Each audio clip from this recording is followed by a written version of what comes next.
জীবনের শুরু কি সত্যি মহাকাশে হয়েছিল?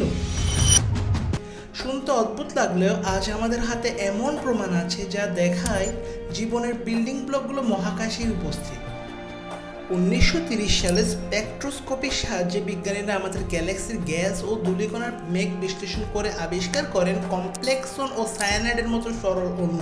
এরপর রেডিও ও ইনফ্রারেড টেলিস্কোপের মাধ্যমে দেখা যায় অ্যামোনিয়া, পানি ও ফর্মালডিহাইডও মহাকাশে রয়েছে। 1969 সালে অস্ট্রেলিয়ায় পতিত মার্চিসন উল্কাপিণ্ডে পাওয়া যায় 20টিরও বেশি অ্যামাইনো অ্যাসিড। এরপর ইউরিয়া, গ্লাইসিন, এমনকি ইথানলও মহাকাশে পাওয়া যায়। মিডিয়াতে হেডলাইন ছড়ায় স্পেস ভোডকা। 2014 সালে আইসোপ্রোপাইল সায়ানাইডের মতো জটিল অণুও আবিষ্কৃত হয়। ডিএনএ, আরএনএর বিল্ডিং ব্লকগুলো মহাকাশেও পাওয়া গেছে।